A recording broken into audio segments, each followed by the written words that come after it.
감사합니다. 오늘은 영적인 삶의 기초 세 번째 시간을 보면서요, 마음의 방향에 대한 이야기를 나누기를 원합니다. 우리는 지금 계속해서 이제 거룩한 40일 그러면서 이제 사순절의 시간을 이렇게 들어가게 됩니다. 왜 거룩한 40일이라고 이렇게 이야기를 하냐면, 사순절을 생각하면 우리가 계속 어디에 포커스를 맞추냐면 예수님의 이제 십자가에 많이 포커스를 맞추고 고난에 포커스를 맞추는 거예요. 근데 지금 이 시대를 살아가는 거는 예수님의 그 십자가 사건 이후에 우리가 살아가면서 부활의 포커스를 맞추고 있는 거죠. 그래서 우리는 이 시간들을 보낼 때 거룩한 40일 이렇게 하면서 예수님의 부활에 더욱더 포커스를 맞추면서 시간을 보낼 수 있기를 바랍니다. 우리의 마음을 살피고 우리가 하나님의 형상을 닮아가고, 그런 것이 원래 1세기부터 교부들이 가르쳤던 영적인 삶의 기초거든요. 여러분, 지금 계속 거룩한 40일의 시간들을 보내며 우리의 마음들을 살펴보고 있습니다. 지난주에는 어떤 말씀을 나누었냐면 마음의 상태에 대해서 이야기를 나누었습니다. 인간의 마음의 본질은 예레미야에 뭐라고 기록되어져 있냐면, 원래 인간의 마음은 거짓되고 부패하여서 하나님을 온전히 섬기는 것을 방해합니다. 그래서 계속 하나님을 향하여 마음을 들이는 게 아니라 우리의 마음이 계속 나의 원함으로 이렇게 나가는 거예요. 다니엘서 5장에 보면 느부갓네살 왕 다음에 이렇게 벨사살 왕이 등극을 합니다. 그리고 벨사살 왕이 많은 사람들과 잔치를 벌여요. 그런데 갑자기 벽에 어떤 글씨가 써집니다. 이렇게 글씨가 써지니까 이 벨사살 왕이 너무나 두려운 거예요. 그래서 다니엘을 부릅니다. 이거 해석해줘라. 그러면 내가 너에게 이 나라에서 세 번째 가는 지위를 주고 금과 은과 이런 모든 것들을 주겠다 그랬더니 다니엘이 뭐라 그러는 줄 아십니까? 나 그런 거 상관없다. 이런 얘기를 해요. 그러면서 느부갓네살 왕이 어떤 사람인지 아느냐라고 얘기하면서 얘기를 해요. 임의로 사람을 낮추기도 하고, 임의로 사람을 높이기도 하고, 임의로 사람을 죽이기도 하고, 임의로 사람을 살리기도 하고, 이렇게 써 있는 거예요. 그래서 저는 그 말씀을 좀 묵상하면서 임의로라는 게 무슨 말이지? 여러분, 임의로라는 이 단어를 들을 때 여러분이 느끼는 마음은 어떤 마음이 느껴지세요? 임의로 사람을 높였다, 임의로 사람을 끌어내렸다, 임의로 사람을 죽였다, 임의로 사람을 살렸다, 이런 이런 그 말씀을 들을 때 어떤 느낌이 드세요? 마음 내키는 대로. 근데 원어에는요, 자기가 기뻐하는 대로라고 이렇게 써 있는 거예요. 원어가. 그러니까 임의다라고 해. 내 임의로 하는 거지, 내 마음대로 하는 거지 라고 하는 것 안에는 뭐가 있는 거예요? 내가 좋아하는 대로 하는데 어떻게 해요? 사람을 올리기도 하고 낮추기도 하고 살리기도 하고 죽이기도 하는 이 모든 것을 자기가 좋아하는 대로 한다는 거예요. 지금 우리나라가 참 이렇게 좀 어려운 시기를 보내고 있잖아요. 하나님께서 그런 사람들을 반드시 끌어내려서 하나님이 그 나라를 다른 사람에게 준다라고 다니엘이 그 말씀을 해석하고 있더라고요. 너무나 비슷한 지금 이 시대를 향한 메시지가 있는 거예요. 자기 마음대로, 자기가 좋은 대로, 자기가 기뻐하는 대로.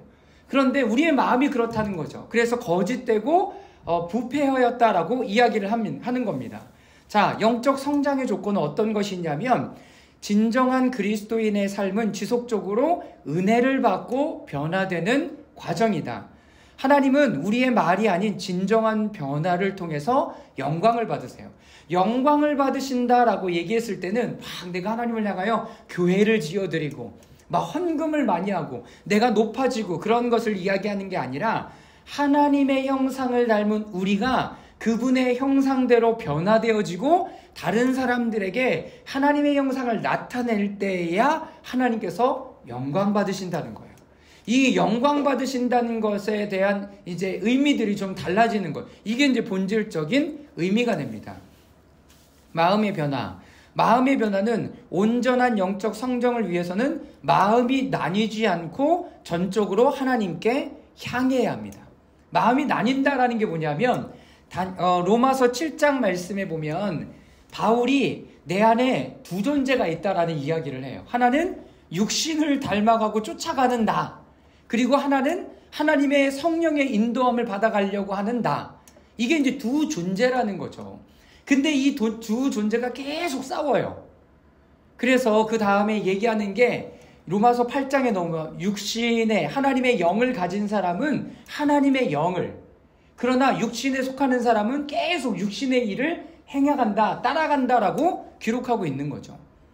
그래서 우리의 마음이 어디로 나뉘어져요? 성령의 어떠함, 그리고 육신의 어떠함으로 나뉘어진 게 아니라 전적으로 하나님을 향하여 나아가기를 하나님 너무나 원하신다는 거죠. 작은 마음속에 숨겨진 동기와 분열을 발견하고 회개해야 하는 이런 마음들이 우리 안에 있습니다. 그래서 실제적인 적용은 우상된 것들을 버리고 단절하며 행위의 변화를 통해서 거룩한 삶을 살아가야 합니다.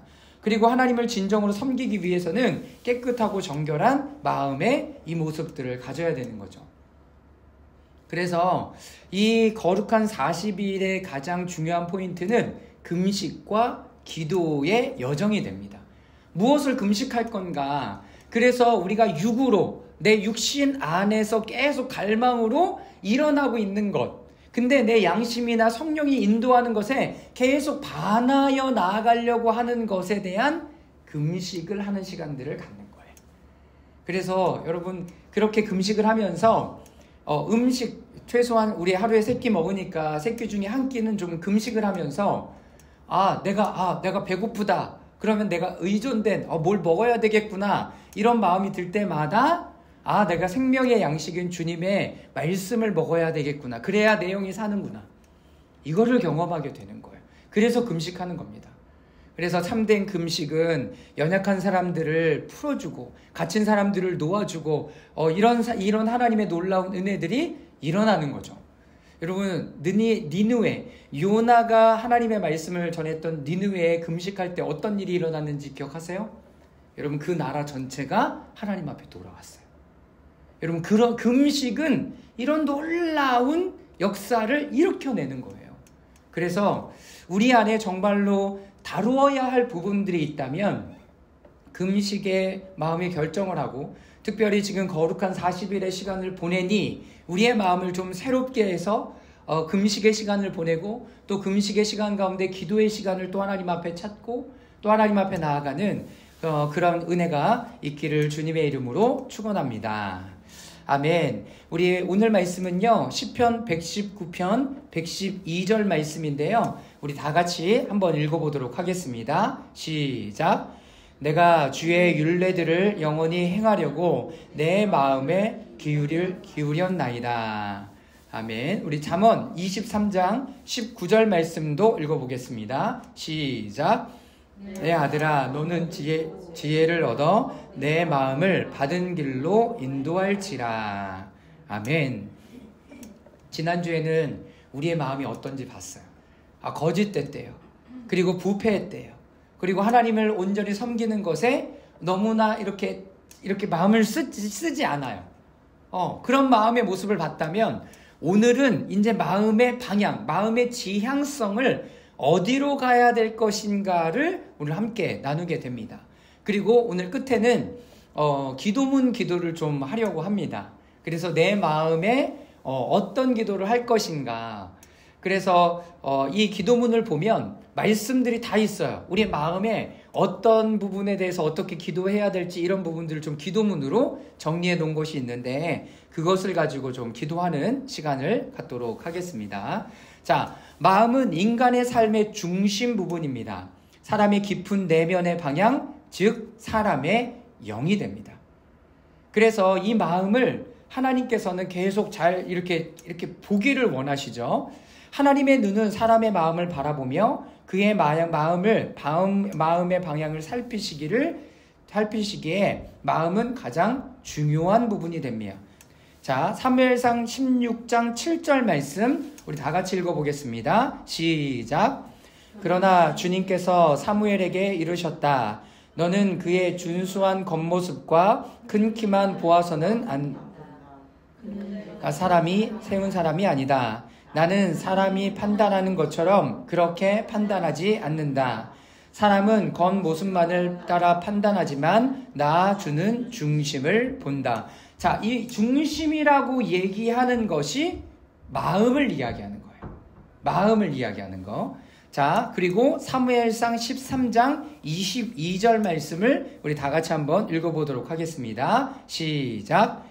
그 다음에 하나님께서는 사울을 물리치시고서 다윗을 그들의 왕으로 세우시고 증언하여 말씀하시기를 내가 이새의 아들 다윗을 찾아냈으니 그는 내 마음에 드는 사람이다. 그가 내 뜻을 다 행할 것이다 하셨습니다. 자, 사울은 어떻게 용모와 키만 보고 이렇게 뽑혀졌던, 많은 사람들에게 그렇게 뽑혀졌던 사람이라면 다윗은 어떤 사람이냐면 하나님의 마음에 드는 사람이었다는 거죠. 하나님의 마음에 드는 사람. 그가 내 뜻을 다 행할 것이다. 그래서 하나님이 우리의 마음을 보시는 한 가지 포인트는 뭐냐면 하나님의 뜻에, 하나님의 말씀에 순종하는지 순종하지 않는지를 보신다는 거죠. 이게 신명기 8장 1절부터 기록된 이스라엘 백성들이 광야의 시간에서 보냈던 시간의 의미를 거기서 찾습니다. 하나님께서 그렇게 만나를 내리신 것, 그렇게 시간을 보내게 하신 것, 이런 것들은 다 왜 그랬냐? 하나님의 마음에, 하나님의 말씀에 순종하는지 순종하지 않는지를 보기를 원하셨다라는 거죠. 자, 우리가 마음에 주의를 기울이지 않는다면 기도하고 예배하며 사역할 수 있지만 어느 순간 하나님과 멀어진 것을 발견하게 될 것입니다. 이것은 주의를 기울이거나 관심을 갖지 않는 동안에 그 사람의 마음이 잘못된 방향으로 나아갔기 때문입니다. 어느 순간 갑자기 자신의 잘못된 길이나 방향에 있다는 것을 깨닫습니다. 차를 운전하다가 잘못된 방향으로 들어선 것과 같이 말입니다. 결과적으로 그 사람은 자신이 잘못된 길에 있음을 알게 됩니다. 그래서 공동체와 교회의 중요한 역할은 계속 우리가 그리고 이렇게 있는 사람들이 어디로 하나님을 향하여 가운데로 나아갈 수 있도록 계속 우리를 잡아당기는 역할을 하는 거예요. 잡아당기는 역할. 왜 밖에서 신앙생활 못하겠습니까? 왜 교회 안 다니면서 신앙생활 못하겠습니까? 그러나 하나님은 계속 끊임없이 우리를 공동체 안으로, 교회 안으로 이끌기를 원하세요. 교회가 그렇게 어려움에도 불구하고 왜 계속 교회 안에서 그 일들을 하게 하실까요? 바로 이런 기능 때문에 그렇습니다. 그러므로 여러 상황에 대한 마음의 움직임과 반응에 주의를 기울이는 것이 중요합니다. 전반적으로 마음을 지켜보면서 마음이 바뀌지 않았는지 주의를 기울이고, 내 마음이 지금 어디로 흘러가고 있는지를 어떻게 주의를 기울여야 합니다. 내가 지금 어디로 마음이 흘러가고 있지? 내가 마음이 지금 어디로 쓸려가고 있지? 역대상 28장 9절에서 다윗이 아들 솔로몬에게 말한 것처럼 온 마음과 기쁜 뜻을 가지고 있는지를 돌아보는 것이 중요합니다. 자, 이 말씀 한번 읽어보겠습니다. 역대상 28장 9절 말씀입니다. 시작. 나의 아들 솔로몬아, 너는 내 아버지 하나님을 바로 알고 온 마음과 정성을 다하여 섬기도록 하여라. 주님께서는 모든 사람의 마음을 살피시고 모든 생각과 의도를 헤아리신다. 내가 그를 찾으면 너를 만나주시겠지만 내가 그를 버리면 그도 너를 영원히 버리실 것이다. 하나님이 안 떠난다라고 얘기하지만 하나님이 우리를 버리신대요. 우리의 마음이 어디로 계속 하나님을 향하여 나아가기를 원하시는 거죠. 여러분, 그래서 이 거룩한 40일에 이렇게 7가지 실천사항 중에 1번이 뭔지 아십니까? 우리의 마음의 동기를 살펴보는 거예요. 우리의 마음의 동기. 내가 지금 이 일을 하고 있는데 어떤 동기로 이 일을 하고 있는 거지? 내 마음이 지금 하나님을 향한 갈망과 하나님을 향한 마음으로, 이 마음으로 나아가기를 원하는지 하나님 우리의 마음을 보신다는 거예요. 그래서 행위나 어떤 부분들은 우리가 하나님 앞에 마음을 드리는 것에 징검다리 역할을 할 뿐이에요. 교회를 가는 것도 마찬가지죠. 어떤 사람들은 교회를 갈 때 어떤 마음으로 갈까요? 내가 이 부분들 해결받아야 되는데 교회를 갈 수도 있어요. 그러나 하나님은 우리의 마음의 중심에 하나님을 사랑하는 마음으로 예배하고 그분을 높이며 찬양하기를 원하는 거죠. 여러분, 그래서 주중에 예배 드리는 게 되게 힘들어요. 화요일, 수요일, 목요 모임, 금요일 이런 게 되게 어려운 거예요. 왜? 이 시간은 내가 시간을 내야 되는 거잖아요. 그럴 때 여러분 하나님이 그 마음을 받으시는 거예요. 주일날은 다 쉬어요. 다 쉬는데 내가 가기 싫다. 이거는 너무 이제 근본적인 것들이 보여지게 되는 거죠. 그러나 주중에 내가 하나님 앞에 시간을 구별해서 드린다라고 얘기하는 거는 많은 부분들을 하나님 앞에 대가를 지불하는 것이 됩니다. 자, 먼저 시편과 잠언의 말씀, 아까 읽었던 잠언 23장 19절이죠. 내 아들아 너는 듣고 지혜를 얻어 내 마음을 바른 길로 인도할지라. 내 아들아 너는 듣고 지혜를 얻어서, 하나님의 말씀을 듣는 거죠. 하나님의 지혜를 얻어서 올바른 길로 나아가는. 또 시편 64편 60절에는 각 사람의 속뜻과 마음이 깊도다라고 이야기하는 거죠. 자, 이 두 구절은 시편과 잠언에 여러 번 나오는데 마음을 기울이라는 말씀 두 개의 예가 있습니다. 내 마음을 기울이는 것, 그것은 방향을 잡는 것을 의미합니다. 어디로 방향을 잡을 거냐는 거죠. 하나님을 향하여 방향을 잡으라라고 우리에게 권면하십니다. 우리는 마음의 방향을 인식하고 분별할 책임이 있습니다. 그리고 마음이 어느 방향으로 나아가는지 결정해야 합니다. 우리의 마음이. 다시 말하면 내 마음이 어디에 있는지, 어느 방향으로 나아가고 있는지를 먼저 알고 그렇게 마음의 방향을 분별한 후에 그 마음을 다루고 가야 할 특성 방향을 정해야 됩니다. 자, 예를 들면 내 마음이 이렇게 말하는 겁니다. 내 마음아 너는 언제까지 둘 사이에서 머뭇머뭇하려느냐. 너는 두 가지 다른 방향으로 나아갈 수 없다. 하나의 마음을 결정하고 내가 취할 방향을 선택해야 한다. 하나님 우리에게 이렇게 말씀하시는 거죠. 여러분, 지금 이런 마음들을 다루지 않으면 2, 3년 후에는 하나님과 계속 멀어지게 된 모습을 우리는 보게 됩니다. 그래서 지금 교회 안 나오시는 분들이나 이런 분들이 계시잖아요. 안 나오는 거 뭐 그래도 잘 살아가는 것 같아. 여러분, 그렇지만 그게 그렇지 않다라는 거예요. 우리의 마음이 다른 방향으로 가고 있는 것을 스스로 발견해요. 그리고 그때가 돼서 갑자기 왜 이렇게 미지근하게 되었지? 내가 왜 이러지? 나 예전에 안 그랬는데? 그러면서 어디를 또 돌아가기를 원해요? 옛날로 돌아가기를 원해요. 여러분, 근데 옛날이 없어요. 옛날이 없어요. 옛날의 그 뜨거움과 옛날의 그 모습이 없어요. 왜냐하면 하나님은 지금 이 시대 가운데 다르게 일하시기 때문에 그래요. 그때는 그때뿐인 거예요. 그러니까 지금도 우리 가운데 가져야 될 마음은 내가 옛날처럼, 옛날같이 뜨겁지 않아요, 옛날 같지 않아요, 이 마음으로 내가 계속 거기에 매여 있는 게 아니라 지금 하나님이 어떻게 우리 가운데 일하시지를 계속 주목하고 귀 기울이고 지금 하나님과 교제하며 그것으로 이 시대를 살아가는 것으로 충분한 거예요. 무슨 말씀인지 이해가 되시죠? 그래서 우리의 마음이 날마다 하나님 앞에 새롭게 나아가고 또 일찍부터 마음이 방향이 이탈되어 다른 방향으로 기울였지만 그때 주의를 기울이지 않았던 것을 깨닫고 주님 앞에 지금부터 새롭게 나아갈 수 있으면 됩니다. 우리는 하나님과의 관계에서 자신의 마음을 관찰하는 법을 배우고 하나님의 계명의 길로 귀 기울이게 하고 방향을 잡아야 합니다. 이것은 우리의 마음을 드러내고 잡아달라고 하나님께 기도하며 도움을 구할 때 이루어집니다. 내 마음을 살펴봐야 되겠죠. 그렇게 하는 도움을 구하는 거예요. 자, 시편 기자는 다음과 같이 기도했습니다. 시편 139편 23절 24절인데요. 우리 다 같이 읽어보도록 하겠습니다. 시작. 하나님이여 나를 살피사 내 마음을 아시며 나를 시험하사 내 뜻을 아옵소서.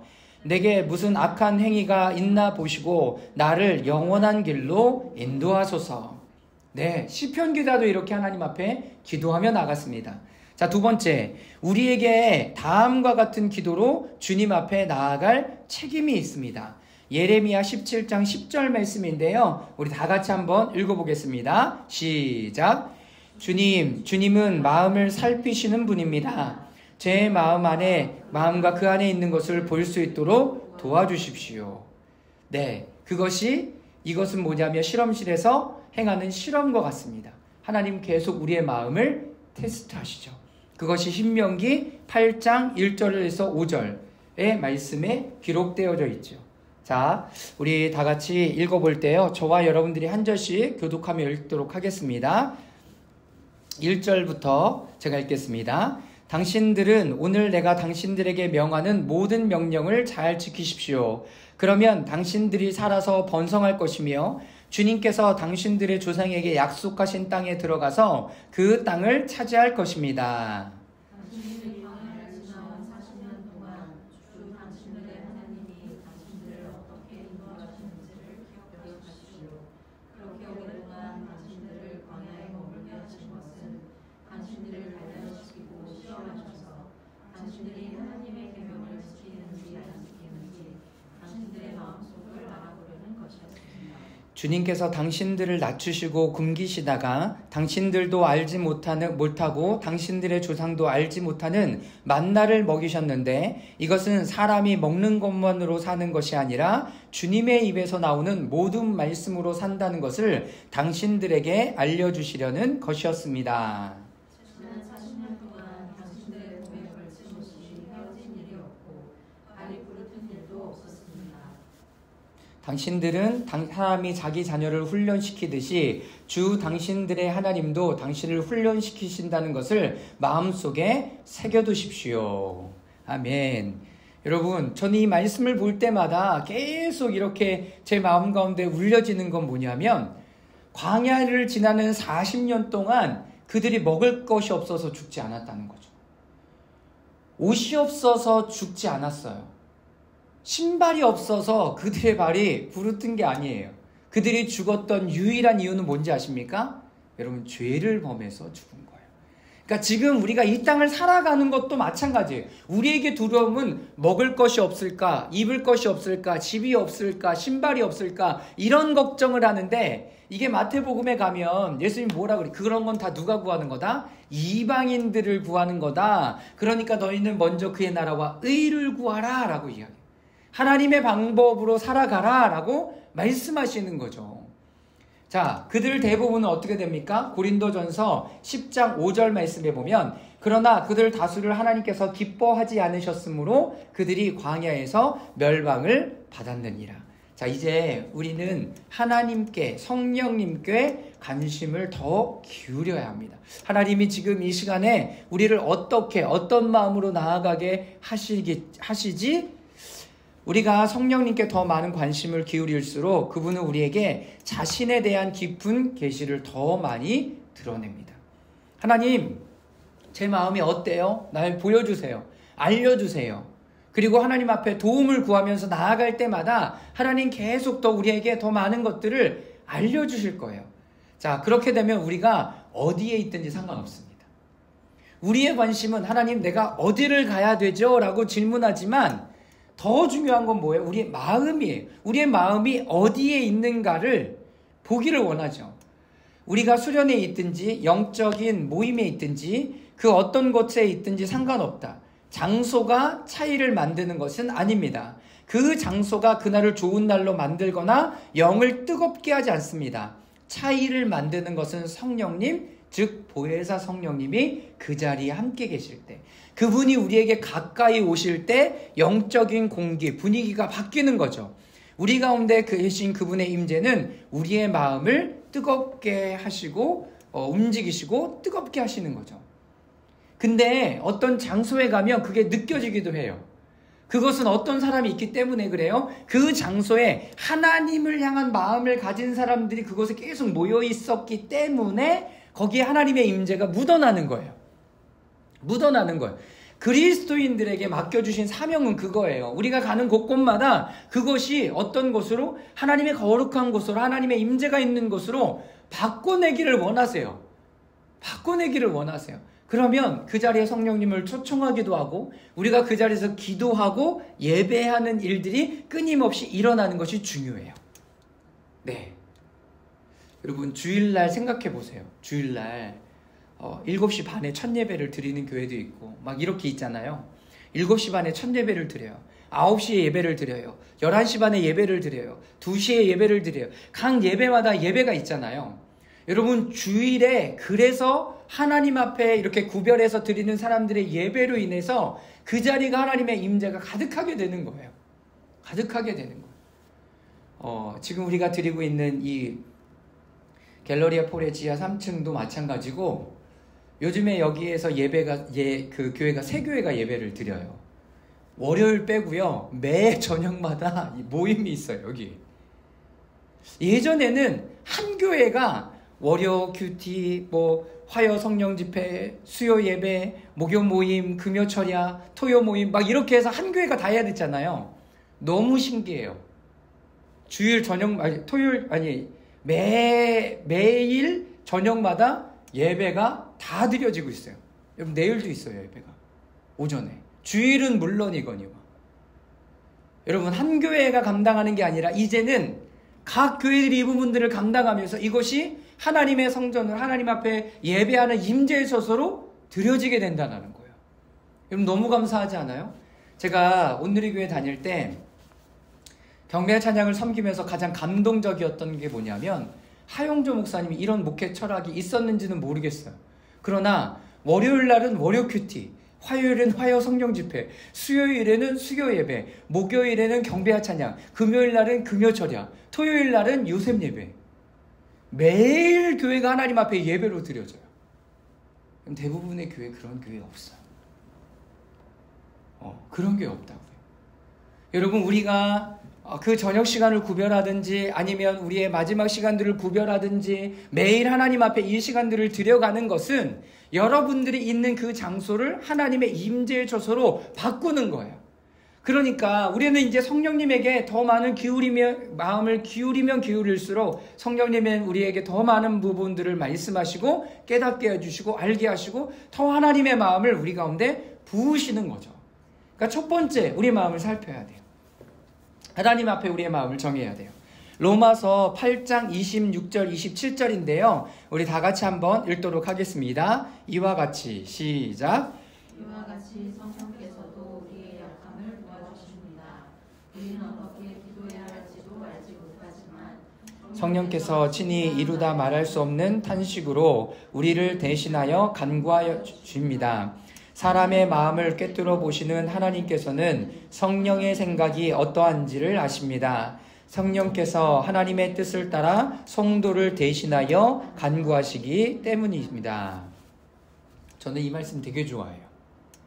그래서 기도가 어렵다, 기도가 안 된다는 분들에게 그냥 이 말씀 알려주고 그냥 앉아 있으라고 얘기해요. 기도의 자리에. 이게 뭐라고 돼 있습니까? 우리의 약함을 아신대요. 우리가 어떻게 기도해야 될지 알지도 못한대요. 근데 뭐라고 얘기합니까? 성령님이 친히 다 말할 수 없는 탄식으로 우리를 대신하여서 간구해 주신대요. 그러니까 뭐예요? 하나님께서 우리가 어떻게 기도해야 될지 모르는 거 다 아세요. 그래서 우리 안에 성령님이 우리를 대신해서 하나님 앞에 기도해 주는 거예요.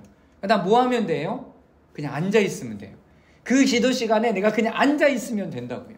그런데 끊임없이 우리는 뭘 해야 된다라고 생각하는 거죠. 아니에요, 여러분. 기도 안 될 때 그냥 그 자리에 머물러서 앉아 계시기만 하면 됩니다. 그게 우리의 마음을 어디로? 하나님 앞에 기울이는 거예요. 그리고 그 성령님이 근심하지 않도록, 기도의 불을 꺼트리지 않도록 그냥 그 자리에 계속 그 시간들을 지키고 있으면 돼요. 자, 때로는 영적으로 뜨거워져서 어떤 일을 하거나 어떤 일을 말하고 난 후에 불이 소멸되는 것을 경험한 적이 있을 것이다. 각 개인 안에, 그리고 우리 가운데 성령님을 근심하게 해서는 안 된다. 우리는 그리스도 안에서 한 가족으로 함께 주님을 섬겨왔다. 성령님은 이런 모임의 사람들을 하나의 영적 가족, 하나의 네트워크로 연결하기를 원하신다. 그러므로 우리는 인격체이신 성령님이 우리 가운데 계시다는 것을 깨닫고 인지해야 한다. 그러니까 함께하는 것이 우리 가운데 성령님의 일하심을 더 증가시키거나 더 충만하게 부으시는 일들이 됩니다. 성령님을 슬피게 하는 일을 피하고 그분을 기쁘게 하는 일에 주의를 기울여야 한다. 자, 예를 들어 서로 사랑하고 서로에게 민감하며 서로를 향해 온유하게 대하는 것이 중요하다. 서로와의 관계에서 주의를 기울여야 합니다. 자, 골로새서 3장 12절에서 15절까지인데요. 이 말씀 우리 다 같이 한번 읽어보도록 하겠습니다. 시작. 누가 누구에게 불평한 일이 있더라도 서로 용납하여 주고 서로 용서하여 주십시오. 주님께서 여러분을 용서하신 것 같이 여러분도 서로 용서하십시오. 이 모든 것 위에 사랑을 더하십시오. 사랑은 완전하게 묶는 띠입니다. 그리스도의 평화가 여러분의 마음을 지배하게 하십시오. 이 평화를 누리도록 여러분은 부르심을 받아 한 몸이 되었습니다. 또 여러분은 감사하는 사람이 되십시오. 아멘. 그리고 에베소서 5장 21절은 여러분은 그리스도를 두려워하는 마음으로 서로 순종하십시오. 여러분, 골로서서, 에베소서 이 말씀은 실질적으로 우리 공동체 안에 어떻게 살아가야 되는가에 대한 이야기를 하고 있는 거예요. 그런데 이게 성령의 삶과 무관하지 않습니다. 무관하지 않아요. 그래서 우리가 이 말씀을 지속적으로 읽고 또 하나님께서 우리와 함께 하심, 그리고 공동체와 함께 하심을 귀 기울여 갈 수 있기를 바랍니다. 자, 골로새서 3장 16절에서 23절까지인데요. 우리 다 같이 이 말씀도 읽어보도록 하겠습니다. 시작. 이 모든 것 위에 사랑을 더하십시오. 사랑은 완전하게 묶는 띠입니다. 그리스도의 평화가 여러분의 마음을 지배하게 하십시오. 이 평화를 여러분은 부르심을 받아 한 몸이 되었습니다. 또한 여러분은 감사하는 사람이 되십시오. 누가 누구에게 불평한 일이 있더라도 서로 용납하여 주고 서로 용서하여 주십시오. 주님께서 여러분을 용서하신 것 같이 여러분도 서로 용서하십시오. 자, 오늘 말씀을 마무리하면서 여러분들의 마음의 방향을 잘 살펴보세요. 이 사순절에 이 거룩한 40일을 보내면서 마음의 방향을 살피고 또 하나님 앞에 도움을 요청하시고, 그리고 내가 기도할 힘이 없거나 도움을 요청할 수 없으면 그냥 그 시간을 그냥 하나님 앞에 지키면서 그 자리에 머물러 있는 것으로 충분하게, 그러면서 우리와 함께 하시는 그 주님과 끊임없이 동행하면서 또 여기에 말씀에 마지막으로 주셨던 것처럼 서로가 서로를 살피고 돌보면서 성령이 하나 되게 하신 것을 지키며 사랑으로 이 모든 것들을 묶는 그 힘, 그런 일들이 우리 모두 가운데 있기를 바랍니다. 서두에 말씀드렸던 것처럼 우리의 마음의 방향에 대해서 기도할 수 있는 내용의 기도문이 있습니다. 이게 이제 예수님의 보혈 선포 기도문이라는 이런 책자가 있는데요. 거기에 첫 번째 A 파트에 마음에 대한 기도가 있어요. 마음에 대한 기도. 그래서 이 기도문들을 읽는 거고요. 볼트체로 쓰여진 부분들은 3번씩 읽습니다. 그래서 12개 먼저 선포 기도문이 있고, 그 다음에 A 세션을 하면서 굵은 글씨는 3번을 하고, 그 다음에 그렇지 않은 글씨는 그냥 한 번에 쭉 읽고 이렇게 지나가는 거예요. 한번 해보시면서 내 마음이 이렇게 마음이 되어야 하는구나, 이렇게 한번 해보면 좋을 것 같습니다. 네, 다 받으셨죠? 네, 한번 해보겠습니다. 예수님의 보혈 선포 기도문. 예수님의 보혈은 사단의 손에서 나를 구속하셨습니다. 예수님의 보혈은 사단의 손에서 나를 구속하셨습니다. 예수님의 보혈은 사단의 손에서 나를 구속하셨습니다. 예수님의 보혈은 모든 저주에서 나를 구속하셨습니다. 예수님의 보혈은 모든 저주에서 나를 구속하셨습니다. 예수님의 보혈은 모든 저주에서 나를 구속하셨습니다. 예수 그리스도 안에서 나는 모든 저주로부터 자유롭고 모든 축복으로 축복을 받았습니다. 나는 내가 있는 곳에서 축복을 받을 것이고 나와 관련된 모든 일들도 축복을 받을 것입니다. 나는 내가 하는 일에서 축복을 받을 것이고 내가 한 노동의 열매도 축복을 받을 것입니다. 나는 들어와도 복을 받고 나가도 복을 받을 것입니다. 주님께서 나를 대적하기 위해 일어난 원수들을 내 앞에서 물리쳐 주실 것입니다. 원수들은 한 길로 왔다가 7길로 도망갈 것입니다.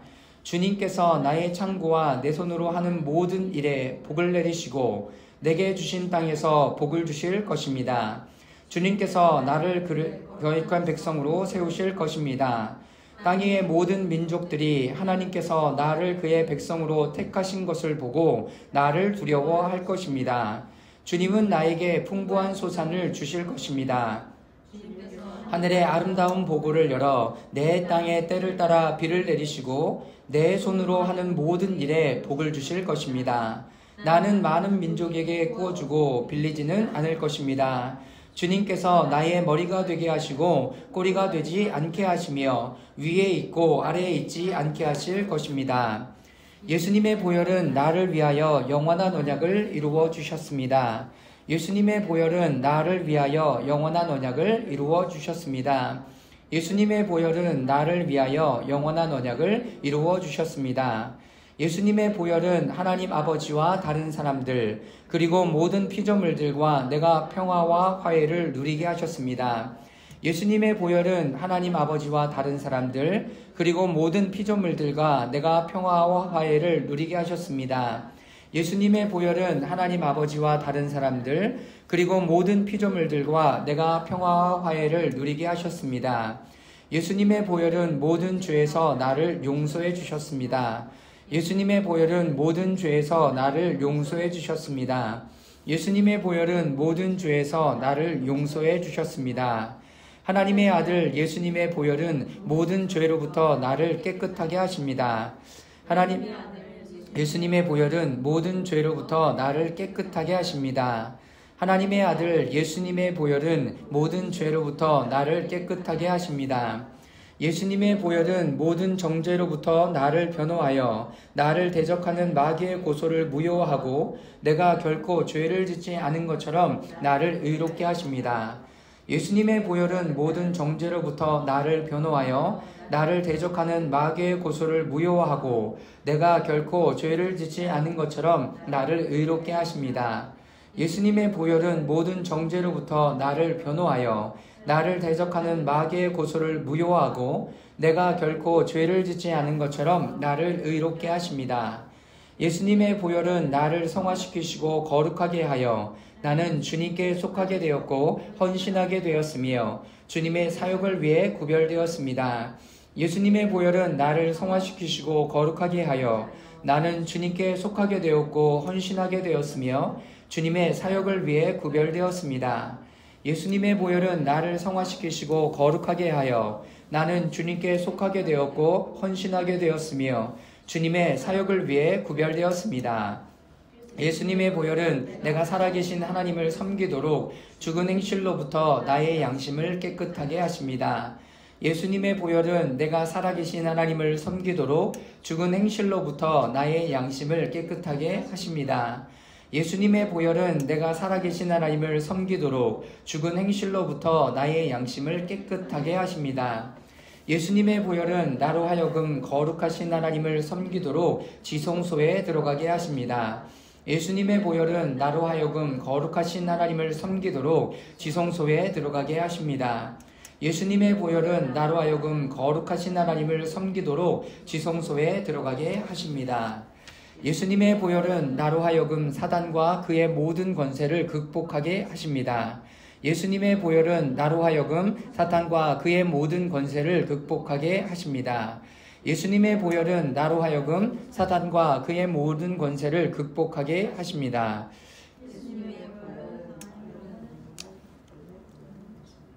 예수님의 보혈은 나의 영원한 기쁨의 근원이 되십니다. 예수님의 보혈은 나의 영원한 기쁨의 근원이 되십니다. 예수님의 보혈은 나의 영원한 기쁨의 근원이 되십니다. 네, 섹션 A입니다. 내 마음에 임한 예수님의 보혈의 능력. 내 마음에 임한 예수님의 보혈의 능력. 내 마음에 임한 예수님의 보혈의 능력. 타락한 마음 또는 돌처럼 단단한 마음이 아니라 긍휼히 여기는 부드러운 새 마음이 될 것입니다. 할례받지 않은 굳은 마음이 아니라 할례받은 부드러운 마음, 내가 죄를 범할 때마다 경고하는 마음이 될 것입니다. 완고하거나 냉담한 마음이 아니라 열정적으로 따르며 순종하는 자원하는 마음이 될 것입니다. 어리석음과 미혹으로 묶인 마음이 아니라 지혜로운 마음이 될 것입니다. 내 마음에 임한 예수님의 보혈의 능력, 내 마음에 임한 예수님의 보혈의 능력, 내 마음에 임한 예수님의 보혈의 능력. 다른 사람들을 낙담시키는 나약한 마음이 아니라 변함없이 견고한 마음이 될 것입니다. 믿지 않는 악한 마음이 아니라 온전한 믿음으로 가득 찬 참 마음이 될 것입니다. 악한 양심이나 사악한 의도를 가진 더러운 마음이 아니라 정결하고 깨끗하고 정한 마음이 될 것입니다. 나뉘어진 마음이 아니라 충성된 온전한 마음이 될 것입니다. 내 마음에 임한 예수님의 보혈의 능력, 내 마음에 임한 예수님의 보혈의 능력, 내 마음에 임한 예수님의 보혈의 능력. 교만한 마음이 아니라 겸손하고 온유한 마음이 될 것입니다. 우쭐한 마음이 아니라 상하고 통회하는 마음이 될 것입니다. 염려하거나 불안해하는 마음이 아니라 고요하고 평화로운 마음이 될 것입니다.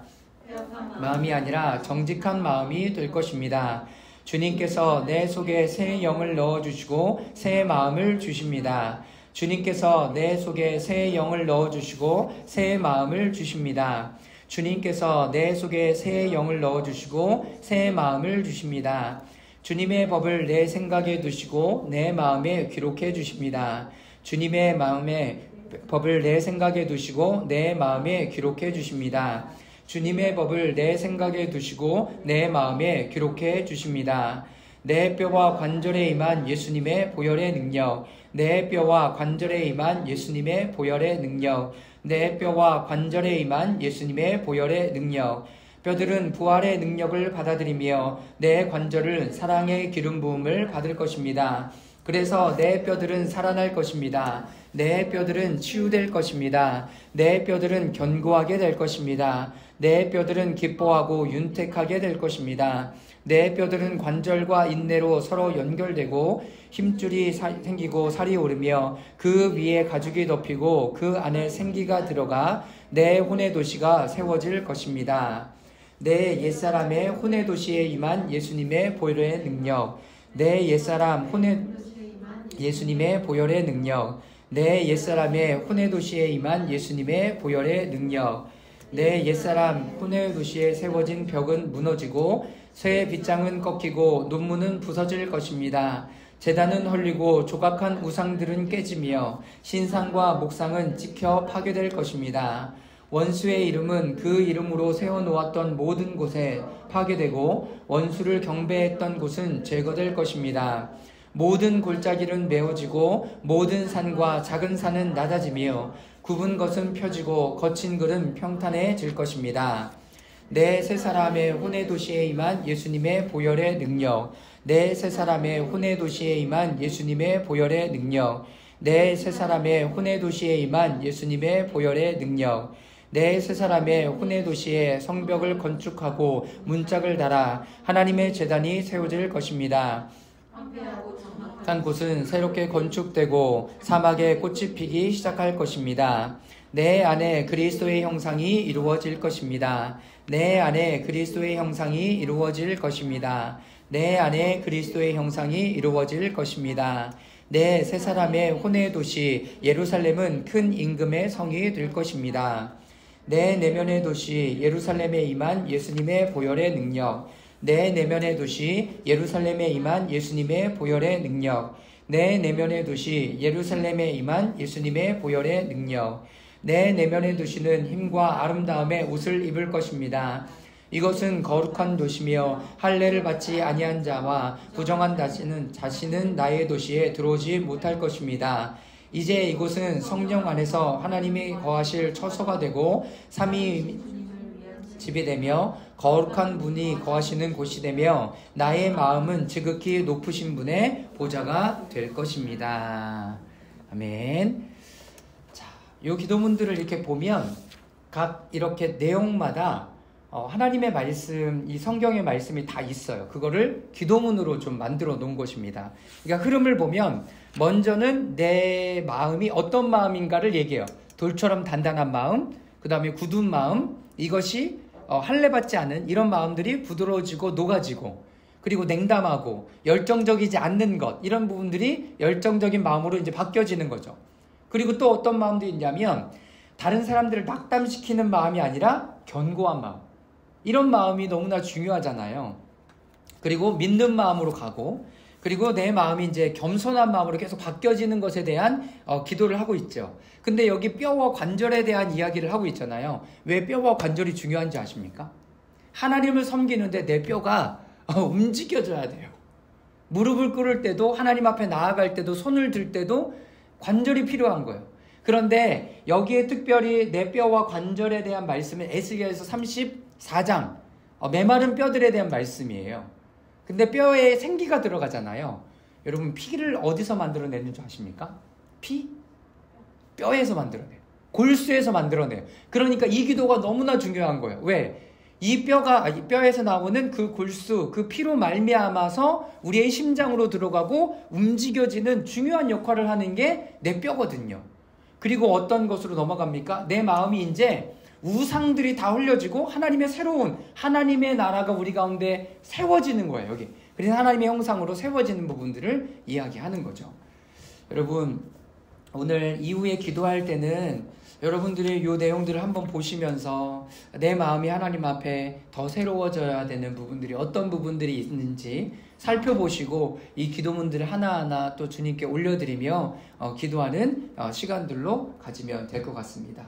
우리 함께 이 내용들을 보면서 오늘 설교 주신 부분들을 함께 생각하고 묵상하면서 마지막 기도의 시간 한 30분까지 기도하는 시간들을 갖도록 하겠습니다.